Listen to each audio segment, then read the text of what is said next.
우리 옆에 분하고 한번 인사했으면 좋겠습니다. 옆에 분하고 이렇게 먼저 인사하겠습니다. 하나님이 당신을 사랑하십니다. 한 번 더. 하나님이 우리와 함께 하십니다. 아멘이십니까? 오늘 이 자리에 하나님이 우리와 함께 하고 계시는 줄로 믿습니다. 우리가 성경에서 보면 이 지혜의 왕이라고 하는 왕이 있습니다. 누굽니까?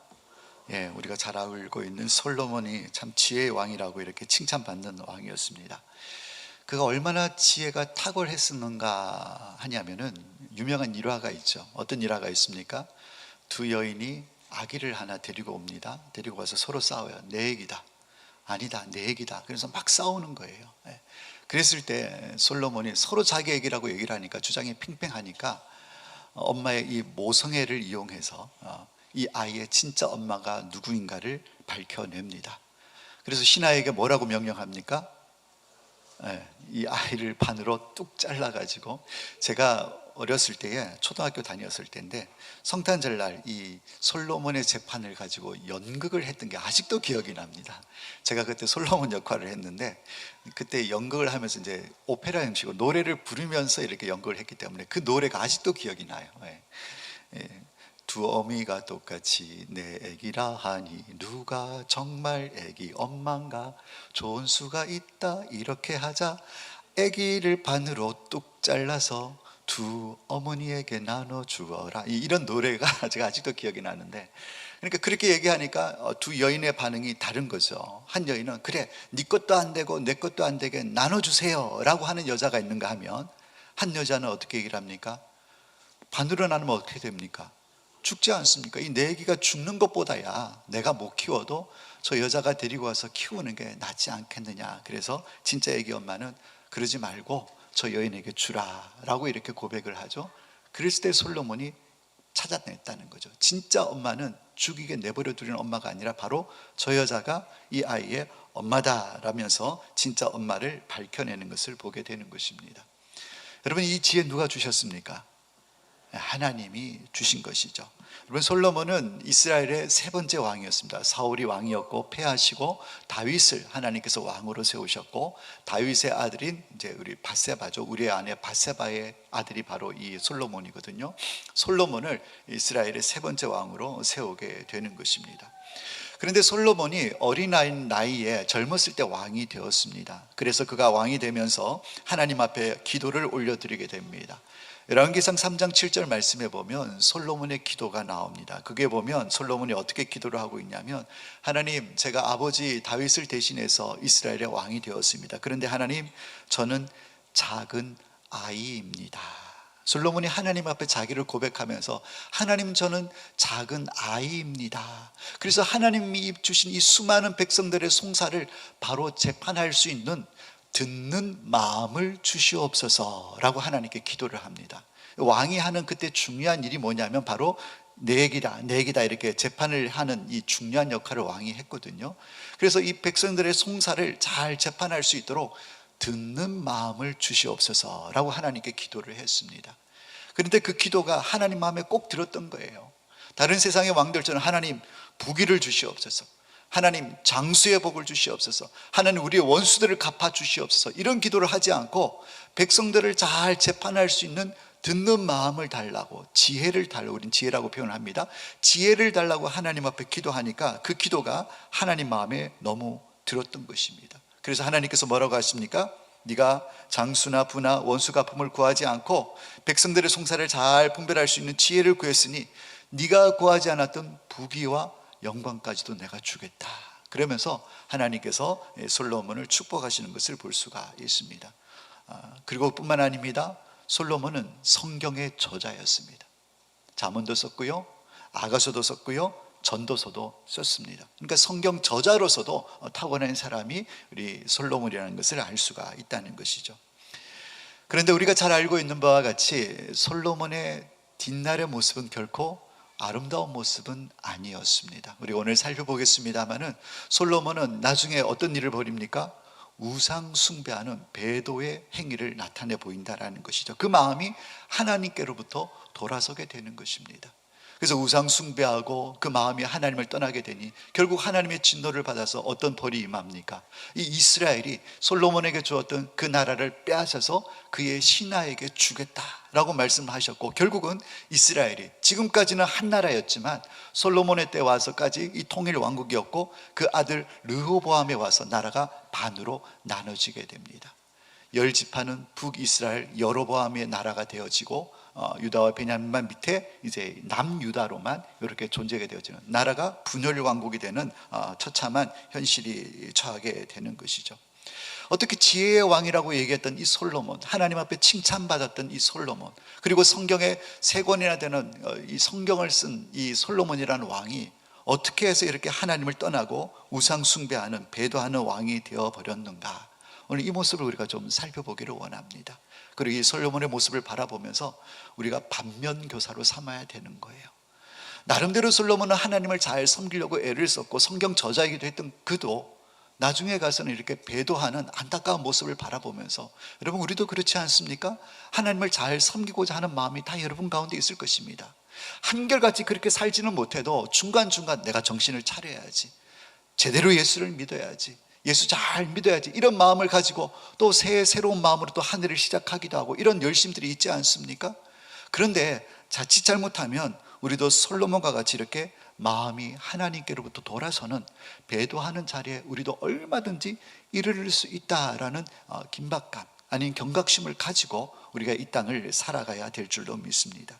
오늘 솔로몬의 모습을 보면서 왜 이렇게 되었는가, 그리고 나는 솔로몬과 같은 그런 전철을 밟지 말아야 되겠다라는 은혜와 도전이 우리 모든 성도님들 가운데 있기를 예수님의 이름으로 축복합니다. 그렇다면 그 칭찬받는 왕이었던 솔로몬이 어떻게 해서 그렇게 마음이 하나님께로부터 돌아서고 배도하는 왕이 될 수밖에 없었는가? 결론부터 말씀드립니다. 결론의 말씀은 바로 그가 하나님의 말씀을 가볍게 여겼기 때문인 것입니다. 하나님 말씀을 어떻게 여겼다고요? 가볍게 여겼다라는 것이죠. 많은 사람들이 솔로몬이 망한 이유가 무엇입니까? 라고 물으면 1차적으로는 우상 숭배를 꼽습니다. 예, 그렇습니다. 하나님께로부터 마음이 돌아서서 우상 숭배를 했기 때문에 그래서 그가 망했다라고 얘기를 하지만, 그것은 표면적인 이유입니다. 근본적인 이유가 있다라는 거예요. 그가 우상 숭배를 할 수밖에 없었던 근본적인 이유, 오늘 본문 11장 1절 말씀에 보면 이 솔로몬이 애굽 바로의 딸에게 바로의 딸 외에 이방인의 많은 여인을 사랑했다라고 이렇게 말씀을 하고 있습니다. 여러분, 솔로몬이 애굽의 바로의 공주를 사랑했고 또 많은 이방인의 여인들을 사랑했다라고 오늘 본문에는 말씀을 하고 있는데요, 오늘 이 말씀을 좀 더 구체적으로 기록한 부분이 열왕기상 3장 1절에 나와 있습니다. 열왕기상 3장 1절 말씀을 제가 읽어드리겠습니다. 솔로몬이 애굽 왕 바로와 더불어 혼인관계를 맺어 그의 딸을 맞이하고 다윗성에 데려다 두고 자기의 왕궁과 여호와의 성전과 예루살렘 주의 성의 공사가 끝나기를 기다리니라. 오늘 11장 1절 본문 말씀에는 바로 딸 외에 이방의 많은 여인을 사랑했다라고 했는데, 바로의 딸에 대한 언급이 바로 오늘 3장 1절에 나와 있는데, 애굽왕 바로 왕의 딸인 이 바로와의 공주와 혼인관계를 솔로몬이 맺었다라는 거예요. 그리고 그 딸을 솔로몬이 맞이했다라고 얘기를 하고 있는 것이죠. 여러분, 왜 솔로몬이 바로의 딸을 아내로 맞이했을까요? 여러분, 이때가 언제 정도냐면 아직 왕궁도 안 지어졌고 예루살렘 성도 안 지어진 때니까 솔로몬이 왕이 된 지 얼마 되지 않은 시기인 것입니다. 그 시기에 이 솔로몬이 바로의 딸을 아내로 맞이했다라는 것이죠. 여러분, 예전에는 이 정략 결혼이라는 게 있습니다. 우리나라도 가문과 가문이, 기업가와 기업가들이 자기 아들, 딸들 서로 이렇게 연을 맺어주는, 서로 사랑해서가 아니라 서로 간에 어떤 유익을 도모하기 위해서 정략 결혼을 하는 이런 결혼들이 많이 있었습니다. 고대 사회도 마찬가지입니다. 나라와 나라가 서로 내 왕자를 보내고 네 공주를 보내서 서로 우리 사돈 관계를 맺자. 왜 그렇게 관계를 맺습니까? 서로의 어떤 유익을 도모하기 위한 정치적인 목적을 가지고 정략 결혼을 할 때가 많이 있었다라는 것이죠. 정치적인 동맹인 것입니다.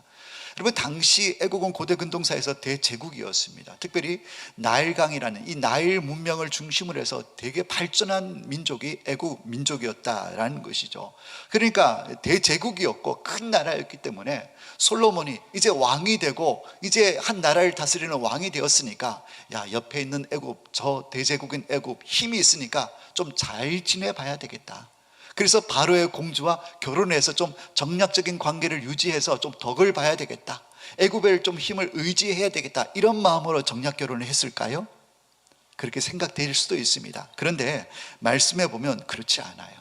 오늘 3장 1절 소개한 3장 1절 말씀에 보면 솔로몬이 애굽 왕 바로와 더불어 혼인 관계를 맺어 그랬고 그의 딸을 맞이하고 그랬습니다. 이 표현이 중요합니다.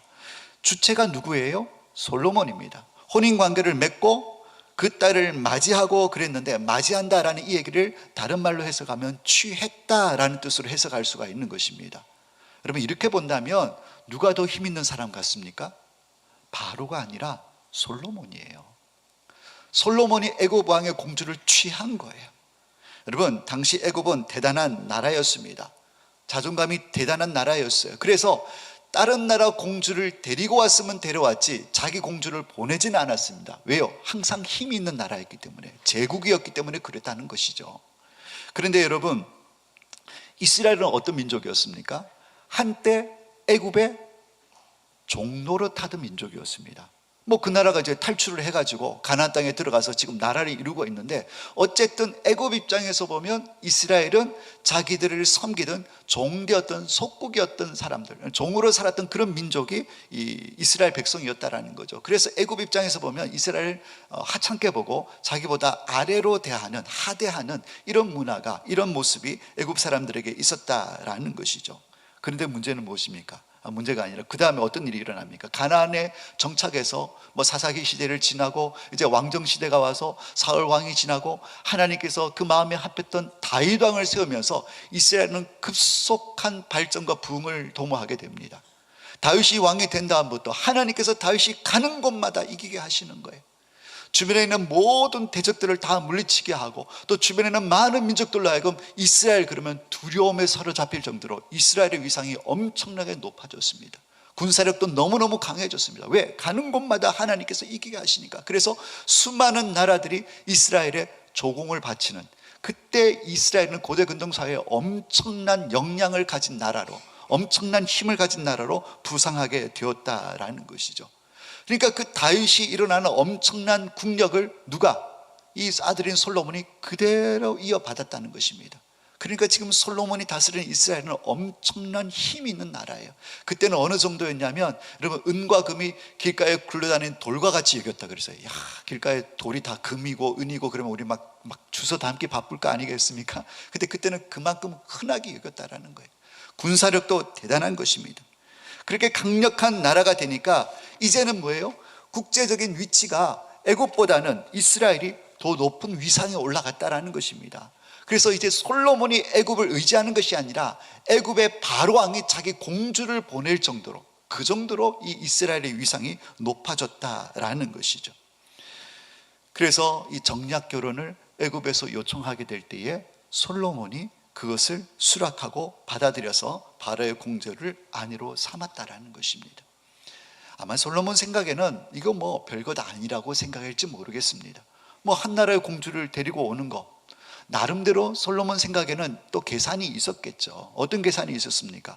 이스라엘 백성들이 가나안 땅을 점령했지만 저 지중해 해변가에 있는 블레셋이라는 민족을 다 점령하지는 못했습니다. 그들은 철기 문화를 갖고 있었고 강력한 군사력을 갖고 있었기 때문에 가나안 땅, 이스라엘 땅 바로 밑에 애굽하고 이스라엘 사이에 블레셋이라는 이 민족이 살고 있었는데, 그래도 이 애굽의 바로 왕이 이 정략 결혼을 요청해 오니까 서로 정치적인 관계를 맺으면 중간에 끼어 있는 이 블레셋도 양쪽에서 샌드위치로 몰아붙이면 견제를 할 수 있잖아요. 그런 유익도 있을 수 있고, 또 애굽은 나일강 문명이 발달해서 더 부강한 나라니까 외교적으로 또 아니면 무역적으로 여러 가지 모양으로 우리 이스라엘에 도움이 될 것이다 라는 그런 판단을 솔로몬이 내렸는지도 모르겠습니다. 그런데 솔로몬이 간과한 사실이 한 가지 있다라는 것이죠. 여러분, 가나안 땅에 들어갔을 때 하나님께서 하신 말씀이 무엇입니까? 이스라엘 백성들이 가나안 땅에 들어갈 때 너희들은 그 땅에 있는 모든 주민들을 다 몰아내라, 다 침멸하라 말씀하셨고, 그 땅 주민과 이방인들과 절대 뭐 하지 말라 그랬습니까? 결혼하지 말라 그랬어요. 이방 민족과 절대 통혼하지 말라라고 하나님께서 말씀하셨다라는 것이죠. 오늘 본문 열왕기상 11장 2절 말씀에도 보면 이렇게 기록이 되어져 있습니다. 우리 11장 2절 말씀을 같이 한번 읽겠습니다. 여호와께서 일찍이 이 여러 백성에 대하여 이스라엘 자손에게 말씀하시기를 너희는 그들과 서로 통혼하지 말며 그들도 너희와 서로 통혼하지 말라. 그들이 반드시 너희 마음을 그들의 신을 따르게 하리라 하셨으나 솔로몬이 그들을 사랑하였더라. 여러분, 무슨 내용입니까? 오늘 여기 11장 2절 말씀에 보면 우리가 중요한 표현 두 가지를 봐야 되는데, 제일 끝부분에 보면 그들의 신을 따르게 하리라 하셨으나, 이 하셨으나는 누구의 말씀입니까? 하나님께서 야, 너희들 그들과 결혼하지 마. 결혼하면 너희들이 그들의 우상을 섬기게 될 거야. 그러니까 절대로 그들과 결혼하지 마 라고 말씀을 하셨으나, 그 다음에 봐야 될 단어가 뭐냐면 솔로몬이 그들을 뭐 하였더라? 사랑하였더라. 하나님은 이렇게 말씀하셨는데 솔로몬은 그것을 그냥 가볍게 여겼다는 거예요. 그것을 불순종하고 사랑해서 통혼했다는 것입니다. 여러분, 모든 불행은 여기서부터 시작이 되어지는 것이죠. 오늘 말씀에 보면 이 11장 2절 말씀의 중간에 보면 이렇게 분명히 말씀이 되어져 있습니다. 서로 통혼하면 반드시 너희 마음을 돌려 그들의 신을 따르게 하리라. 여기 반드시라는 단어를 봐야 되는 거예요. 이 반드시라는 뜻이 갖고 있는 의미가 무엇입니까? 어김없다라는 거예요. 분명하다라는 거예요. 틀림없다라는 얘기입니다. 꼭 그렇게 된다라는 것입니다. 이것이 하나님의 말씀이었습니다.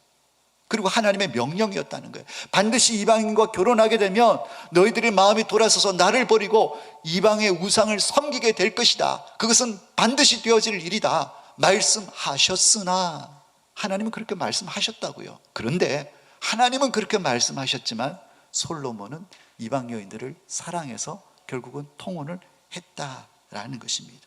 모든 불행의 싹은 여기서부터 출발인 것입니다.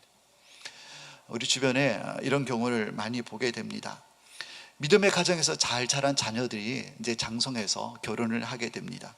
그런데 결혼을 하게 될 때 믿지 않는 이성을 만나서 교제를 하게 되고 결혼을 하는 경우를 종종 보게 됩니다. 그래서 결혼을 하고 점점 시간이 지나면서 그 믿었던 가정에서 자랐던 그 자녀가 신앙을 떠나는 경우를 볼 때가 많이 있습니다. 결혼을 하고 난 뒤에 적지 않은 자녀들이 신앙을 버리고 하나님을 떠나는 경우를 우리가 보게 된다는 것이죠. 여러분, 생각해 보십시오. 믿지 않는 남자친구를 만났습니다. 교제하면서 사랑하게 됐어요. 결혼을 했습니다. 근데 결혼하고 시댁에 가보니 시댁이 종갓집입니다. 1년에 제사가 12번도 넘어요. 그런 상황에서 이 자매가 믿음을 지킬 수가 있겠습니까? 어렵죠. 불가능하지는 않겠지만 정말 어려울 것입니다. 부모님 밑에서 신앙생활 잘해서 믿음 생활 잘하고 주일 성수 잘하던 믿음의 형제가 어떤 자매를 만났습니다. 예수를 믿지 않습니다. 근데 너무너무 좋아요. 너무너무 사랑해요. 그래서 마음을 온통 다 빼앗겼습니다. 심지어는 그 자매가 하늘의 별을 따다달라 그러면 따다줄 기세입니다. 그 정도로 그 자매를 사랑해요. 결혼을 했습니다. 너무너무 사랑하니까 그 사랑하는 자매가 이제 아내가 됐으니까 뭐 해달라 그러면 안 해주겠습니까? 안 그래도 예쁜데? 일주일에 유일하게 쉬는 주일날, 일주일에 유일하게 쉬는 일요일날, 세상 사람들 일요일이지만 이 주일날 오늘 맛있는 거 먹으러 갔으면 좋겠다. 오늘 저 어디 놀러 갔으면 좋겠다. 사랑하는 사람이 그렇게 얘기하는데 아니야, 교회 가야 돼, 하나님 앞에서 예배 드려야 돼, 쉽겠는가 하는 것입니다. 쉽지 않습니다. 많은 경우에 믿지 않는 사람을 따라가게 되어져 있습니다. 물론 불신 결혼을 해서 종갓집이다, 불신 가정이다 해도 믿음 지키고 또 그 가운데 핍박받으면서 끝까지 믿음을 지켜내는 그런 형제 자매들도 있습니다.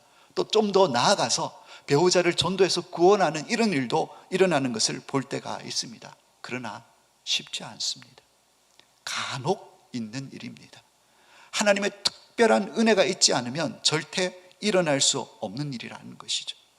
그래서 고린도후서 6장 14절 사도 바울은 이렇게 얘기를 합니다. 너희는 믿지 않는 자와 멍에를 함께 매지 말라 말씀하고 있습니다. 믿는 자들은 믿는 자들과 결혼을 해야 하는 것입니다. 사랑하는 여러분, 하나님의 백성들은 하나님의 백성으로서의 분명한 사명이 있다는 사실을 절대 잊어서는 안 되는 것입니다. 그 사명이 무엇입니까?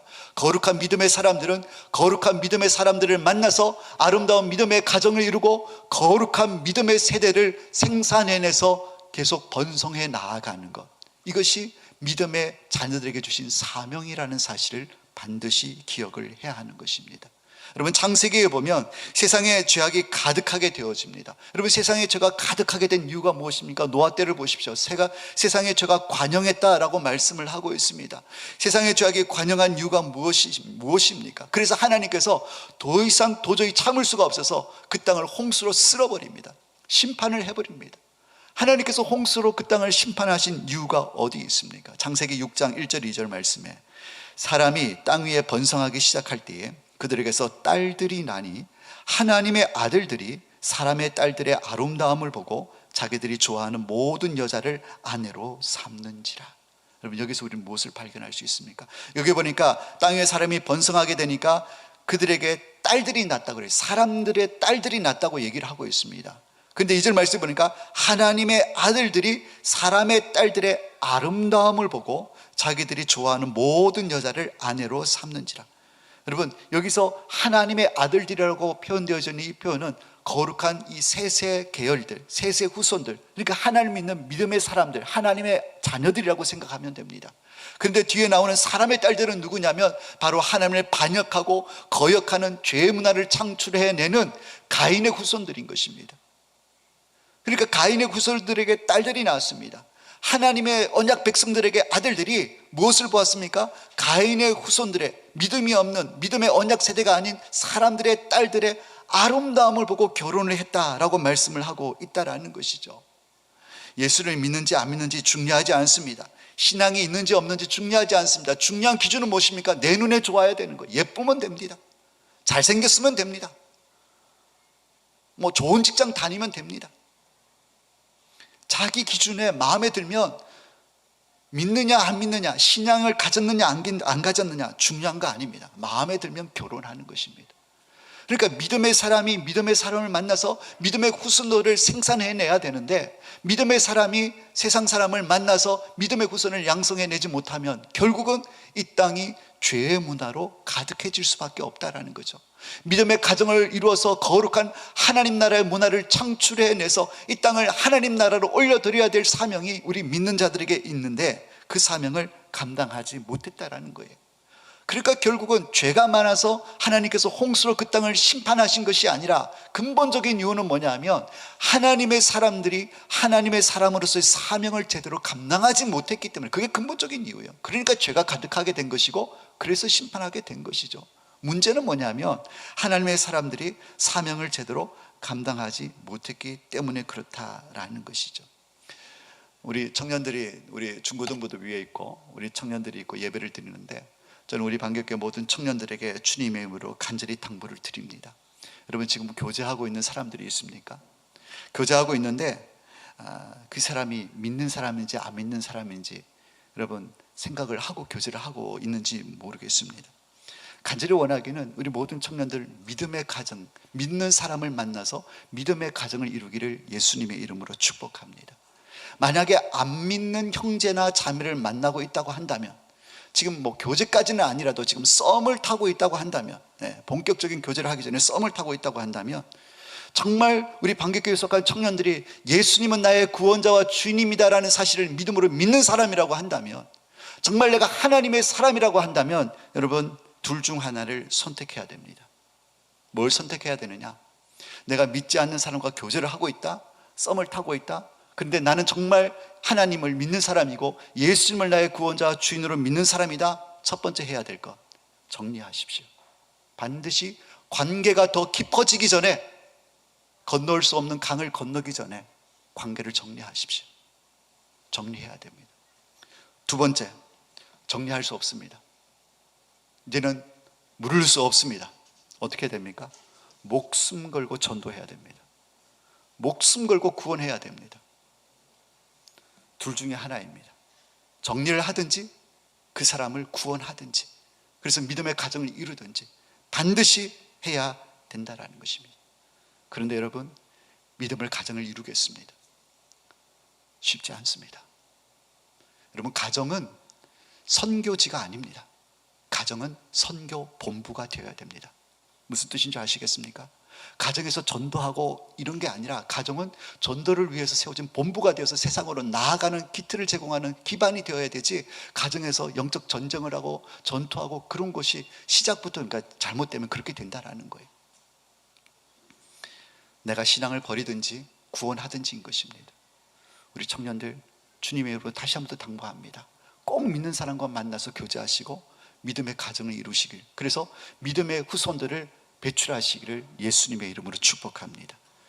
우리 부모님들께 당부를 드립니다. 아직 우리 어린 자녀들, 우리 주일학교 아이들 있잖아요. 우리 어린 자녀들 중 우리 부모된 우리 성도님께 당부를 드립니다. 반드시 교육하시길 바랍니다.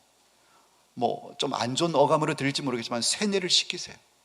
너희들은 반드시 자라서 믿는 사람과 결혼을 해야 된다. 그거 저 뭐 얼마 전에 교육했어요. 이전에 저 뭐 아이들 몇 년 전에 한 번 교육한 걸로 안 돼요. 시간 날 때마다, 틈날 때마다, 아마 오늘 설교를 마치고 우리 아이들을 만나는 순간 집에 돌아가시면 확인해 보세요. 너 나중에 커서 어떤 사람과 결혼할래? 그러면 그 아이 입에서 저는 꼭 예수 믿는 사람과 결혼할래, 이 답이 나와야 되는 거예요. 그렇게 교육시키시기를 예수님의 이름으로 축복합니다. 그리고 또 한 가지 당부를 드리고 싶은 분들이 있습니다.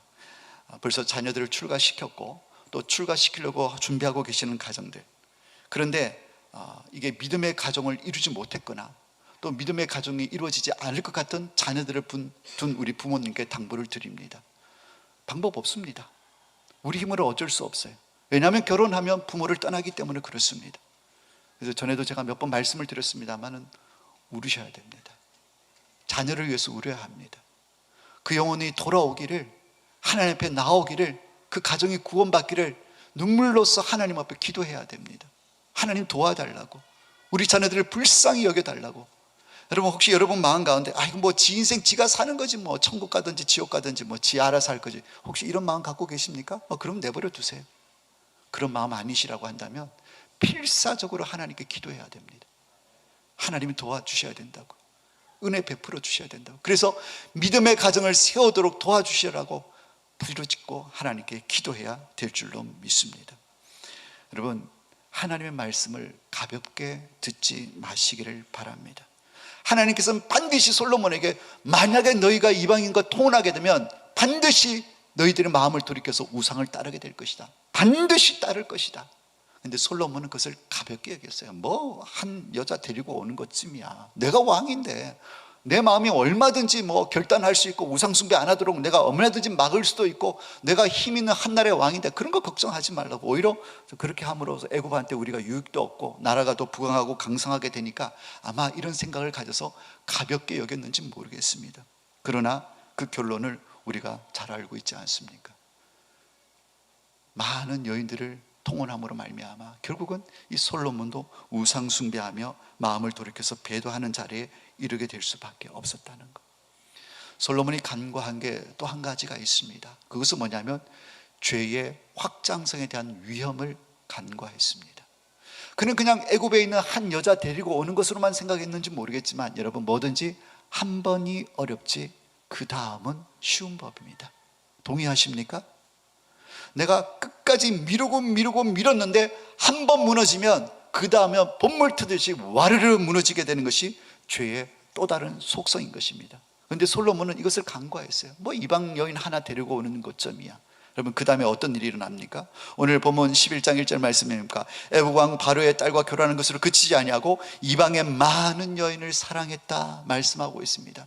그냥 한 여인과 통혼한 것으로 끝날 줄 알았는데 이 솔로몬 그 다음에 삶이 어떻게 되었냐면 오늘 열왕기상 11장 3절 말씀 보니까 후궁이 700명, 그 다음에 첩이 300명, 1000명이 넘어요. 1000명이 본부인 놔두고 1000명. 여러분, 1000명이나 되는 수많은 여인들이 매일같이 솔로몬에게 여보, 그러면서 나 우리 고국에서 섬기던 그 신 너무너무 그립다고, 나 병이 날 것 같다고 사랑했다 그러니까, 솔로몬이 사랑했다 그러니까, 사랑하는 여인이 그걸 요청하니까 한 명이 아닙니다.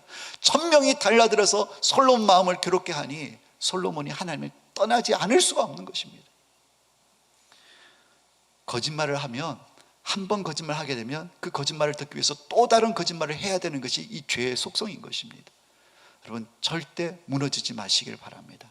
한 번 무너지게 되면 그 다음은 너무너무나 쉽다라는 거예요. 솔로몬이 이것을 간과했다라는 거죠. 그러다 보니 나타나는 현상이 무엇입니까? 심령이 무뎌지는 거예요. 마음이 무뎌지게 된다는 것입니다. 여러분, 아내를 1000명까지 두려면 얼마나 많은 시간이 흘러갔겠습니까? 1년에 1000명씩 결혼하지는 않을 거 아니에요. 올해는 이 나라하고 정략 결혼하고, 뭐 가을쯤에는 저 민족하고 정략 결혼하고, 그러면 수년이 흘러갔을 거예요. 아니 10년을 훌쩍 넘어갔을 수도 있을 것입니다. 그 수많은 시간을 흘러보내면서 솔로몬 마음 가운데, 야, 내가 이거 맞나? 하나님께서는 통혼하지 말라 그랬는데 과연 내가 이렇게 통혼하는 게 바른 일인가? 이런 생각 안 했을까요? 우리도 그렇지 않습니까? 열정도 없이 그냥 물에 물 탄 듯 술에 술 탄 듯 그렇게 신앙생활을 하다가도 한 번씩 말씀을 듣다가 정신을 번쩍 차릴 때가 있잖아요. 내가 이렇게 살아서는 안 되는데, 결단하고 또 마음을 새롭게 하고, 또 해가 바뀌면 올해는 내가 하나님을 이렇게 섬길 것이라고 결단하고 어떻게 마음을 새롭게 하는 때가 있잖아요. 솔로몬도 그런 때가 없었겠는가 하는 것입니다. 근데 오늘 말씀에 보면 놀라운 말씀이 기록이 되어져 있습니다. 여러분, 읽지는 않았습니다만 9절 말씀에 보니까 10절까지 이렇게 기록이 되어져 있습니다. 솔로몬이 마음을 돌려 이스라엘의 하나님 여호와를 떠남으로 여호와께서 그에게 진노하시니라. 여호와께서 일찍이 2번이나 그에게 나타나시고 이 일에 대하여 명령하사 다른 신을 따르지 말라 하셨으나 그가 여호와의 명령을 지키지 않았으므로. 놀랍지 않습니까? 하나님께서 심지어는 2번이나 나타나셨어요. 선지자를 보낸 거 간접적으로 얘기하신 것이 아니라 하나님께서 직접 나타나셔서 2번씩이나, 야 솔로몬 정신 차려, 우상 따르지 마. 한 번도 아니면 2번입니다. 그 정도 얘기했으면 정신 차려야죠. 돌았어야죠. 하나님, 제가 잘못했습니다. 아니, 한 번만이라도 돌이켜야죠. 그런데 오늘 10절 말씀, 하반절 말씀에 그가 여호와의 명령을 지키지 않았다. 마음이 강팍해진 것입니다. 완고해진 것입니다. 무뎌진 거예요. 하나님께서 나타나서 말씀하실 정도인데도 그 말씀을 깨닫지 못하는 이 무뎌진 마음. 여러분, 죄가 계속되어지면 이런 상태에 놓여지게 된다라는 것을 우리에게 보여주고 있는 것이죠. 결국은 솔로몬에게 주신 나라를 빼앗아서 신하에게 주고 나라가 둘로 나뉘어지는 안타까운 결론에 이르게 된다라는 거예요. 그 원인이 무엇이라고요? 솔로몬이 하나님의 말씀을 가볍게 여겼기 때문인 것입니다. 사랑하는 여러분, 솔로몬 구원받았을까요? 지옥 갔을까요? 이런 생각 안 해보셨습니까? 구원받았을까요? 지옥 갔을까요? 네. 오늘 만약에 열왕기상 11장의 이 모습대로 그의 인생이 끝났다고 한다면 그는 구원받지 못했을 것입니다. 지옥에 갔을 것입니다. 그런데 놀랍게도 구약 성경에는 솔로몬이 쓴 잠언, 전도서, 아가서가 성경, 정경으로 채택이 되어져 있다라는 거예요. 이 성경의 저자가 지옥 갔다? 여러분, 이건 좀 안 어울리지 않습니까? 그런데 그것을 추론해 볼 수 있는 내용이 있습니다.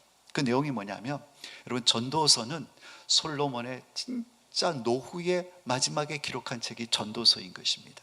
여러분, 우리가 전도서를 보아서도 아십니다만은 전도서에 나오는 가장 핵심적인 표현이 무엇입니까? 헛되다라는 거. 헛되다. 여러분, 그가 모든 부귀영화를 다 누렸습니다. 1000명이 넘는 아내들이, 아리따운 아내들이 있었습니다. 그런데 그가 노년이 되니까, 기운 다 빠지고 할아버지가 되어서 이제 죽을 때가 다 돼가는 그 노년이 되니까 뭐 아름다운 여자도 소용없고 돈도 소용없고 다 필요 없어요. 다 필요 없어요. 그때 솔로몬이 깨달은 거예요. 그전에는 하나님께서 직접 나타나셔서 말씀에도 귀로 듣지도 않고 그냥 가볍게 여기고 그냥 완고하게 자기 하고 싶은 대로 행하고 우상 숭배 행했는데, 마지막 때가 되어 보니까 깨닫게 된 거예요. 여인의 아름다움도 소용도 없고 뭐 맛있는 음식도 부귀도 다 필요 없는 거예요. 마지막 때가 와서 보니까 깨달아지는 게 무엇입니까? 이 전도서 말씀에 보면 12장, 전도서 마지막 12장 13절 14절 말씀을 보니까 이렇게 기록이 되어져 있습니다. 일의 결국을 다 들었으니 하나님을 경외하고 그의 명령을 지킬지어다. 이것이 모든 사람의 근본이니라. 하나님은 모든 행위와 모든 은밀한 일을 선악간에 심판하시리라. 솔로몬이 마지막에 죽기 전에 그가 깨달은 것 세 가지가 있습니다. 첫 번째는 무엇입니까? 하나님을 경외해야 된다는 것입니다. 두 번째는 하나님의 계명을 지켜야 되는 것입니다. 세 번째는 하나님 모든 행한 일을 선악간에 심판하신다라는 사실을 솔로몬이 깨달았던 거예요. 이걸 깨달았으면 가만히 있었을까요? 저는 솔로몬이 분명히 회개했을 거라고 생각이 되어집니다. 지난날의 회개, 우상 숭배하고 배대했던 것을 회개하고 하나님께로부터 용서를 받지 않았을까? 그러니까 오늘날 하나님의 이 성령의 감동으로 기록된 성경이 정경으로 채택되어져서 오늘날 우리까지 전해져 오고 있지 않았는가라는 생각을 가져봅니다. 말씀을 맺겠습니다. 사랑하는 여러분, 우리가 주일마다 강단에서 선포되어지는 하나님 말씀을 듣습니다. 그리고 여러분이 집에 가서 성경책을 피셔서 성경을 읽으시면서 하나님의 말씀을 읽습니다. 그때 나에게 주시는 성령의 감동들, 나에게 들려주시는 하나님의 음성을 가볍게 여기지 마시기를 예수님의 이름으로 축복합니다. 가볍게 여기면 오늘 솔로몬과 같은 안타까운 삶을 살아갈 수밖에 없는 것입니다. 세 가지입니다. 하나님을 경외하는 것이 우리의 근본인 것입니다. 그리고 말씀대로 온전히 순종하는 것이 우리의 아름다운 삶의 자세인 것입니다. 그리고 중요한 것은 우리의 모든 행위에 대해서 하나님께서 심판하신다라는 이 사실을 우리가 가볍게 여기지 마시고, 특별히 이방인과 더불어서 통혼하지 말라 하신 이 말씀을 가볍게 여김으로 말미암아 큰 어려움을 겪을 수밖에 없었던 이 솔로몬의 모습을 반면교사 삼아서 믿음으로 살아 우리 하나님을 기쁘시게 하며, 하나님께서 우리에게 믿음의 자녀들, 믿음의 후손들에게 주시고자 약속하신 풍성한 기업의 축복과 은혜를 받아 누리시는 우리 모든 성도님들이 다 되시기를 예수님의 이름으로 축원합니다. 기도하겠습니다. 하나님 아버지, 은혜와 사랑을 감사를 드립니다.